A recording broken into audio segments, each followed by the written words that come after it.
추수 감사절이 아니라 맥주 감사절의 의미를 부여해서 절자가 들어갈 때 하가그라는 이 동사는 순례길을 떠난다는 의미와 그다음에 춤을 춘다는 이 두 단어가 그 속에 포함되어 있는 겁니다. 그래서 3대 절기는 하나님을 향해 나가야 되고, 그리고 그 앞에서 공동체가, 구원받은 공동체가 하나가 돼서 노래하고 기뻐하고 찬양하고 떡을 떼고 그런 모습이 돼야 됩니다. 우리 맥주감사절을 맞이해서 이때쯤 되면 우리가 이제 어려운 사람들도 돌아보고 이렇게 하거든요. 그래서 우리가 시기적으로 여러 다양한 일이 지금 교회에 있어서 아마 좀 시기가 좀 늦춰지는 한이 있어도 우리 해마다 했던 대로 아마 한두 달 후에라도 반드시 이렇게 돌아볼 수 있도록 이렇게 하려고 합니다. 오늘 읽은 말씀을 중심으로 해서 조반을 먹으라 라는 말씀의 제목을 가지고 생각하면서 은혜를 나누려고 합니다. 밤을 혹시 새워본 사람이 있다면 굉장히 밤이 길면요 배가 고프고 배고픔을 느끼게 됩니다. 지금 제자들은 책상 앞에서 조용히 책을 보다가 주님 만난 게 아니고요, 그런 밤샘이 아니라 밤새 바다에서 그물질을 하다가 꼬박 세운 후 주님을 만납니다. 베드로의 선동에 의해서 시작된 그물질이기 때문에 아마 먹을거리가 준비되지 않았을 거라고 생각이 됩니다. 그런데 제자들이 주님의 도우심으로 그물 가득히 고기를 잡아 육지에 당도해 보니까 거기에는 숯불 위에 생선과 떡이 놓여 있었고요, 주님께서 친히 준비해 두셨던 겁니다. 그리고 제자들에게 와서 조반을 먹으라 이렇게 말씀합니다. 주님께서 제자를 위해 조반을 마련해 두신 것입니다. 제자들이 주님과 만남을 망각한 채 허망한 갈릴리 바다에서 의미 없이 먹고 살기 위해, 배고픔을 면하기 위해서 헛그물질을 하고 있을 동안 주님께서는 그 제자를 위해서 조반을 준비하고 계셨는데, 우리 주님은 어떤 분입니까? 주님께서는 제자들에게 그 순간 필요한 것이 뭔지를 정확하게 알고 계셨던 분입니다. 제자 중 누구도 배고픔을 호소한 자는 없습니다. 조반을 구한 적도 없고, 어찌 보면 너무나 허기졌기에 허기졌다는 사실 자체를 망각하고 있을지도 모릅니다. 밤샜지만 허탕이었으니까요. 그런데 주님께서는 제자들과 떨어져 육지에 계셨음에도 불구하고 제자들에게 이 순간 가장 필요한 것이 뭔지를 정확하게 알고 계셨고, 그리고 와서 조반을 먹으라 말씀하십니다. 또 주님께서는 제자들의 필요를 채워줄 수 있는 능력을 갖고 계셨습니다. 아무리 제자들의 필요를 파악하고 있다 할지라도 그 필요를 해결해 줄 수 있는 능력을 갖고 계시지 않았다고 한다면 아마 사람과 다를 바가 없을 겁니다. 주님께서는 제자들과 그리고 그물질하는 동안 친히 조반을 만들어 주셨고, 그러나 그것으로는 만족지 않으셨습니다. 육지에 막 당도한 제자들에게 이제 방금 잡은 생선을 가져오라 말씀하시면서 주님께서 마지막 순간 제자들에게 그물이 차고 넘칠 정도의 많은 고기를 허락하신 주된 목적 중에 하나가 제자들에게 조반을 만들어 주시기 위함이었고, 이제는 함께 하시는 하나님의 은혜를 경험하며 살기를 원했던 예수님의 마음을 우리가 읽게 됩니다. 세 번째로 주님께서는 제자들의 필요를 정확히 아시고 그 필요를 채워줄 수 있는 능력을 갖고 계실 뿐만 아니라 제자들을 위해서 그 능력을 베푸시는 넉넉한 이와 같은 사랑을 갖고 계셨습니다. 우리 금요 철야 기도 때 이제 히브리서 믿음에 대해서 설명을 드리면서 뭐가 믿음의 근간이 되어야 되느냐, 하나님의 존재에 대한 확신, 이 믿음, 하나님은 하나님의 성품에 대한 믿음, 이걸 가지고 있어야 돼요.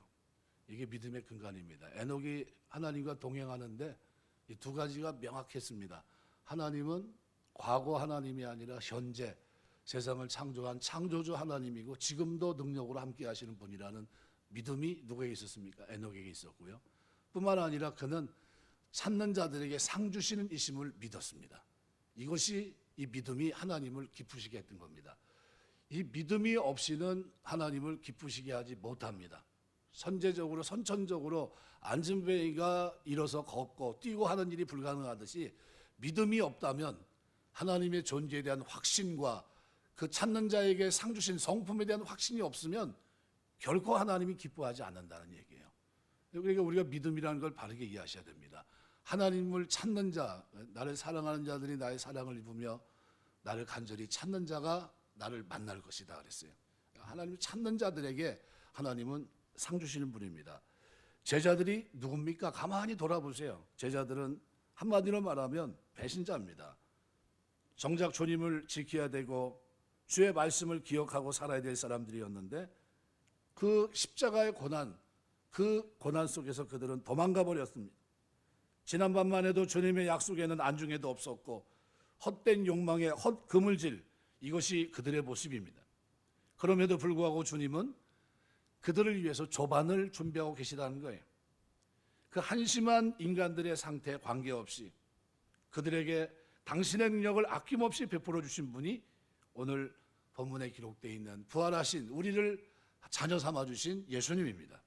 여기 조반을 먹는다라고 하는 동사가 아리스타오라는 단어인데요, 이거는 오찬이나 만찬을 의미하는 단어입니다.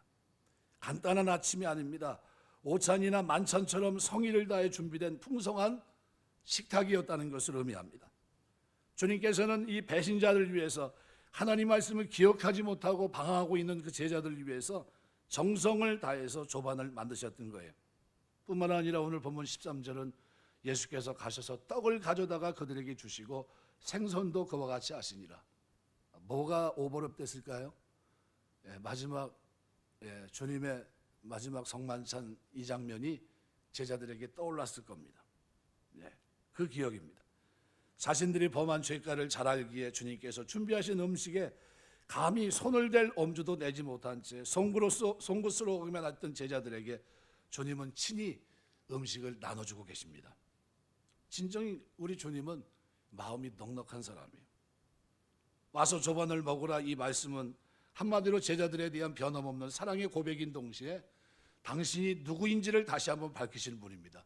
누굽니까? 에녹이 기억했던 그 하나님은 찾는 자들에게 좋은 것을 주시는 상 주시는 하나님이었어요. 마찬가지로 제자들의 앞에 보이고 있는 부활하신 주님은 어떤 분입니까? 찾아오셔서 먹을 것을 조반을 준비해 주셨던 주님입니다. 왜 그렇게 했느냐 물어보지 아니하시고 그들의 필요를 채워주시고 계십니다.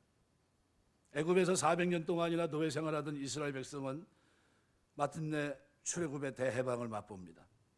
가나안에 이르기까지 그들은 40년 동안 광야 생활을 했어야 됐습니다.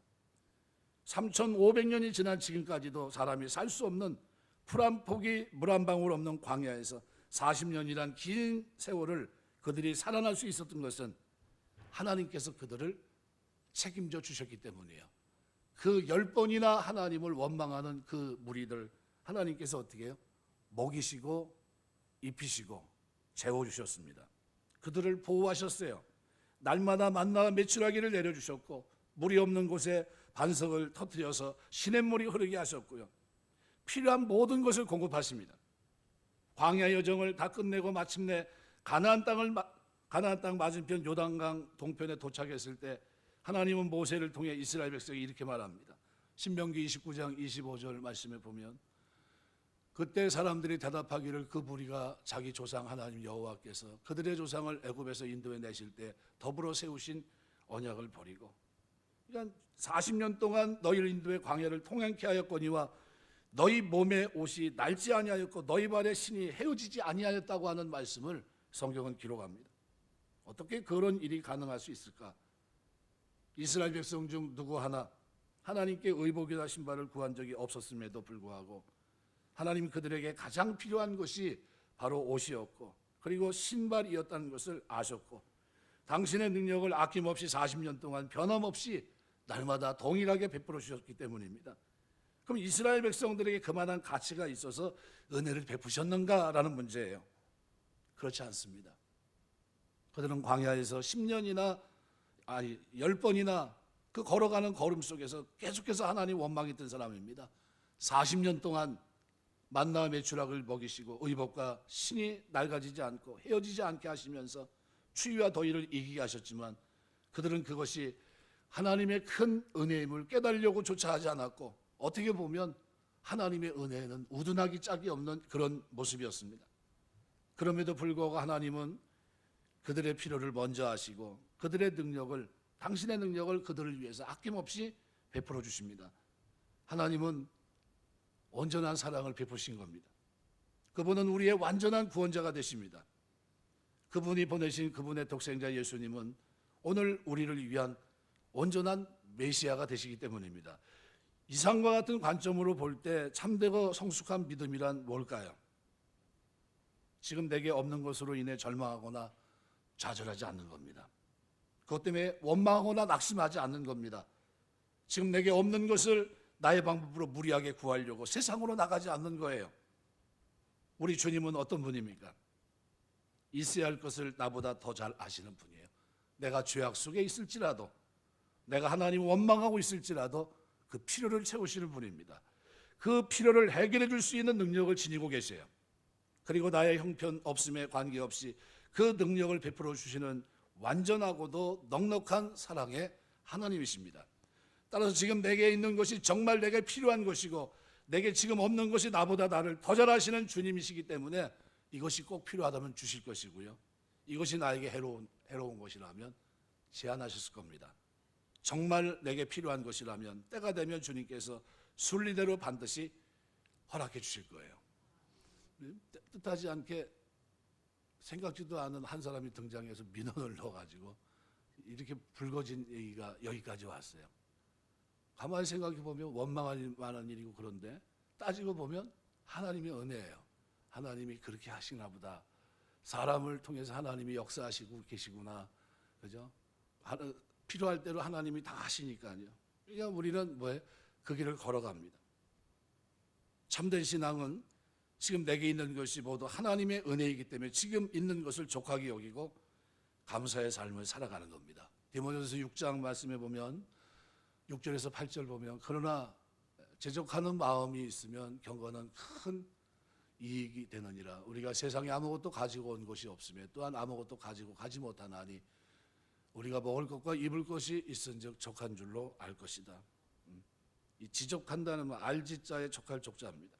내게 있는 것이 족함을 아는 마음이 경건을 이뤄갈 수 있다는 겁니다. 내게 있는 것이 족함을 알지 못하면 우리는 불평과 불만과 욕망과 불의의 노예로 전락할 수 있습니다. 거기에는 참된 신앙과 경건이 존재할 수가 없습니다. 제자들이 이후 사도행전에서 경건한 삶을 이룰 수 있었던 것은 그들의 형편없음에도 불구하고 자신들을 위해 조반을 만들어주시는 주님을 바로 알게 된 후부터입니다. 있는 것으로 자족하는 삶을 살았기 때문입니다. 없어진 것, 없는 것에만 매여 있으면 불행할 수밖에 없어요. 늘 불안하고, 만약 우리가 아직 우리에게 남아있는 것으로 족할 줄 안다면 불안해할 까닭이 없습니다. 오히려 남아있는 것으로 인해 감사를 드려야 되겠죠. 내가 구하지 아니한 이 모든 것을 이처럼 아낌없이 주시는 주님이라면 주님 보시기에 내게 필요한 것을 왜 주님께서 그때 정확한 때 허락지 않으시겠습니까? 마태복음 6장 7절 8절은 이렇게 표현합니다. 또 기도할 때 이방인과 같이 중언부언하지 말라. 그들은 말을 많이 하여 들으실 줄 생각하느니라. 그러므로 그들을 본받지 말라. 구하기 전에 너에게 있어야 할 것을 하나님 너희 아버지께서 아시느니라. 우리 하나님께서는 내게 있어야 할 것이 뭔지를 나보다 더 잘 알고 계십니다. 그 필요를 채워줄 수 있는 능력을 갖고 계시고 그 능력을 베풀어줄 사랑을 갖고 계십니다. 그래서 우리는 내게 있어야 할 것은 당신의 방법으로 반드시 있게 하시고 내게 필요치 않은 것은 당신의 능력으로 절대로 허락치 않으신다고 하는 것을 알게 됩니다. 있는 것을 족하게 여기며 감사함으로 살기에는 인생이란 턱없이 짧은데 없는 것으로 인해 걱정하며 근심할 까닭이 어디 있겠습니까? 오늘 본문에 우리 주님은 섬김의 본을 보여주고 계십니다. 오늘 21장 13절 가만히 이렇게 보시면요, 예수께서 가셔서 떡을 가져다가 그들에게 주시고 생선도 그와 같이 하시니라. 가져다가 주시고 이 세 개의 동사가요, 직설법 형제형입니다. 이 일은 분명히 과거의 사건임에도 불구하고 요한이 현재형으로 쓰고 있어요. 의도적인 거죠. 요한에게 있어서 부활하신 예수님께서 섬기는 자의 자세로 계속해서 제자들을 위해서 봉사하시는 이러한 모습은 너무나도 감동적이었기 때문에 거의 60여 년이 지난 지금 이후에도 마치 그 일을 지금 현장에서 경험하는 것처럼, 지금 이루어지는 일처럼 현재형으로 이 일을 묘사하고 있는 겁니다. 왜 그랬을까요? 우리 그리스도인들에게 있어서 삶은 언제나 현재형입니다. 예수님은 현재형이었어요. 과거의 사람이 아니라요. 그때 필요에 의해서 언제든지 오늘 우리의 필요를 채워주시는 그런 분입니다. 마태복음 20장 28절 보시면요. 인자가 온 것은 섬김을 받으려 함이 아니라 도리어 섬기려 하고 자기 목숨을 많은 사람의 대속물로 주려 함이라. 십자가 지는 섬김을 하셨는데요. 부활하신 후에도 제자들의 그 미련함, 우둔함을 그것을 어떻게 해요? 섬기고 계세요. 끝까지 섬기는 모습을 보이십니다. 이제 곧 40일간 하나님의 나라 일들을 말씀하시고 부활 승천하셔야 되는 그 중요한 시점에 있으면서도 우리 주님은 제자들의 그 무지를 깨트리기 위해서 뭐 하고 계십니까? 조반을 준비해서 섬기고 계시는 모습을 보여줘요. 이것이 우리를 구원하신 주님입니다. 마태복음 23장 11절 보시면 너희 중에 큰 자는 너희를 섬기는 자가 되어야 하리라. 신앙생활 하다가 가끔 이렇게 얘기합니다. 저는 이제 끝났습니다. 이미 정년으로 끝났습니다. 70이 됐어요. 더 이상 다른 사람을 얘기하셔야 됩니다. 저는 저의 섬김이 끝났습니다 라고 얘기했는데 저는 그렇게 듣진 않아요. 우리가 정한 법 테두리 안에서 정년은 끝났어요.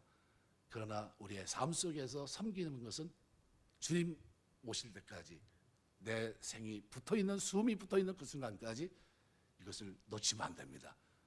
주님은 우리를 위해 섬기러 오셔서 진짜 섬기셨고 죽었다가 부활하셨습니다. 그럼에도 그 마지막 순간까지 뭐 하셨어요? 섬기셨어요. 쉽게 말하면 하나님의 뜻을 이루는 엄청난 십자가 사역을 감당하고 그리고 부활하시며 첫 열매가 되신 후에도 그럼에도 부활하신 그분이 만왕의 왕이요 만주의 주가 되시고 경배를 받으셔야 될 그분이 조반을 가지고 섬기신 거예요. 그래서 제가 제목을 그렇게 잡았어요. 조반을 먹으라. 우리 주님은 오늘도 우리에게 이렇게 와서 얘기합니다. 조반을 먹으라. 아리스타리오, 정찬을 준비했다. 네가 지금 뭐가 필요한지 내가 알고 있다. 그러면서 섬겨주고 계십니다. 이것이 우리 주님이라면 오늘 우리가 살아가면서 섬김의 본을 보이신 주님처럼 우리가 이 땅에 숨을 끝나는 그 순간까지 여러분의 삶의 현장 속에서 섬기게 되시길 주의 이름으로 축원합니다. 또 하나는 오늘 이 구조가 21장을 가만히 보시면 별거 아닌 것 같이 보일지 모르겠지만요. 1절부터 14절이 숨이 쌍관식, 쌍광법이라고 보통 얘기하죠. 이 구조로 돼 있어요. 그래서 1절에 보면 예수께서 디베라 호수에서 제자들에게 자기를 나타내셨으니 나타내신 일은 이러하니라 나타나신 겁니다. 에파네로테라는 단어인데 1절에 나타내셨으니 에파네로센 모두 원형이 뭡니까? 파네로라는 단어. 계시하셨다는 게 계시하셨다.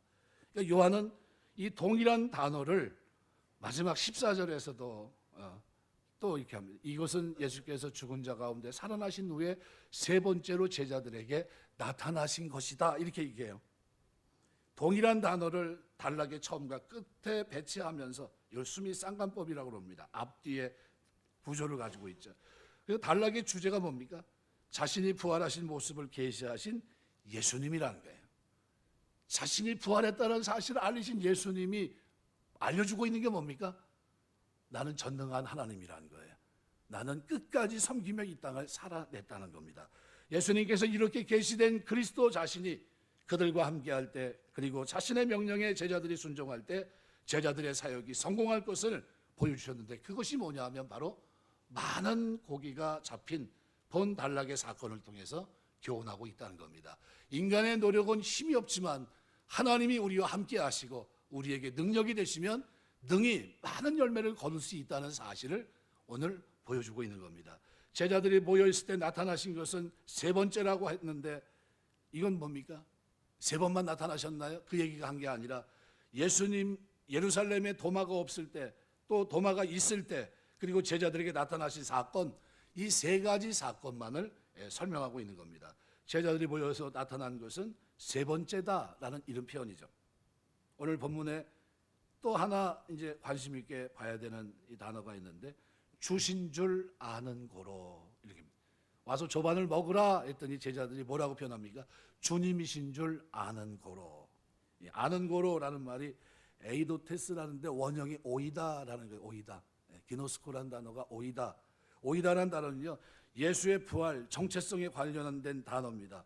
20장 9절 말씀해 보시면요. 이렇게 표현합니다. 그들이 성경에 그가 죽은 자 가운데서 다시 살아나야 하리라 하신 말씀을 아직 알지 못하더라 그랬어요. 그들은 아직 몰랐습니다. 그녀와 제자들이 알지 못했던 것은 예수의 부활과 예수의 신적 정체성이었습니다. 그런데 오늘 본절에서 제자들이 누구를요? 그 예수님을 알아보게 됐다는 거예요. 주신 줄 아는 고로 부활하신 이후 깨닫지 못하고 있었던 예수님의 정체성을 비로소 깨닫게 됐다는 사실을 이 단락에서 설명하고 있는 겁니다. 그들은 예수께서 구약에 예언된 메시아라는 사실을 비로소 알게 됐습니다. 해변에서 떡과 생선을 나누는 지금 그쯤에 이르러서야 예수님의 정체성을 확실하게 깨닫게 되었다. 이 얘기를 본문에 담고 있습니다. 말씀하겠습니다. 오늘 본문은 우리에게 시사하는 게 몇 가지 있습니다. 어떻게 사시겠습니까? 라는 거예요. 부활하신 주님이 자신을 나타낸 이 기록을 우리가 접하고 있다면 우리에게 주신 이 부활의 놀라운 영광 속에서 우리도 이 땅에서 어떤 사람이 되어야 됩니까? 하나님의 복음을 위해서 최선을 다하되 어떤 사람이요? 섬기는 자가 되어야 된다는 거예요. 끝까지 섬기셨습니다. 이 땅에 오신 것도 성육신도 섬김이지만 십자가에 내어주신 것도 섬김이고요. 미련한 제자들에게 깨닫게 하는 그 순간까지 최선을 다해 조반을 준비해서 알 때까지 움직이시며 그들의 마음을 그들의 생각을 주장하셨던 그분은 우리 주님이십니다. 때로 우리가 섬기는 일을 쉽게 포기할 때가 많아요. 내가 저 사람을 섬겨서 기도해서 얻어지는 게 뭔가, 내가 저렇게 한다고 알아줄까? 이렇게 생각할 때가 있어요. 우리 주님은 뭐 할 때까지 하셨어요? 깨달을 때까지, 알 때까지. 그래서 오이다라는 단어, 그 단어를 쓰고 있습니다. 오늘 14절, 이것이 예수께서 죽은 자 가운데서 살아나신 후에 세 번째로 제자들에게 나타나신 것이라. 13절은 예수께서 가셔서 떡을 가져다가 그들에게 주시고 생선도 그와 같이 하시니라. 그리고 12절은 이렇게 말합니다. 예수께서 이르시되 와서 조반을 먹으라 하시니 제자들이 주님이신 줄 아는 거로. 이때 알았다는 거예요. 부활하신 주님이시구나. 어떻게 이런 엄청난 일이 일어날 수 있지? 우리가 배고픈 줄 다 아시고 있고 고기를 먹자는 것도 아셨고 말씀에 의지해서 고기를 잡을 수 있는 것도 하나님의 은혜였구나. 그 하나님이 나와 함께 하시면 할 수 있겠구나. 그러면서 뭘 생각했을까요? 하나님이 나에게 맡긴 직분을 감당해 나갈 때 저도 섬기는 자가 되겠습니다 라는 각오를 다졌을 겁니다. 우리가 주 안에서 그리스도인으로 이 땅을 살아갈 때 우리의 삶에 꼭 평생을 살아가는 동안 있어야 될 아름다운 모습이 있다면 그것은 섬김이에요. 섬김. 이 섬김은 너무나 중요한 겁니다. 하나님의 백성의 표고요, 구원받은 증거일 뿐만 아니라 주님을 알아본 사람들의 삶입니다. 오늘 이 삶이 저와 여러분의 삶 속에 우리 주님이 성육신하시고 십자가 지시고 부활하셔서까지 섬기시며 조반을 준비하시며 제자들이 깨달을 때까지 움직이신 것처럼 오늘 우리가 아직도 복음을 알지 못하는 그들을 위해 기도하고 있다면, 그들에게 전도하고 있다면 그들을 섬기는 기도의 사역과 찾아가 전도하는 것과 그들이 깨달을 때까지 주를 놓지 않고 하나님의 은혜를 구하며 엎드린 이 모습은 하나님이 우리에게 기대하시는 아름다운 모습인 줄 믿습니다. 그 섬김의 모습이 저와 여러분의 기도 생활 속에, 믿음 생활 속에 늘 넘치게 되시길 주의 이름으로 축원합니다. 기도하겠습니다.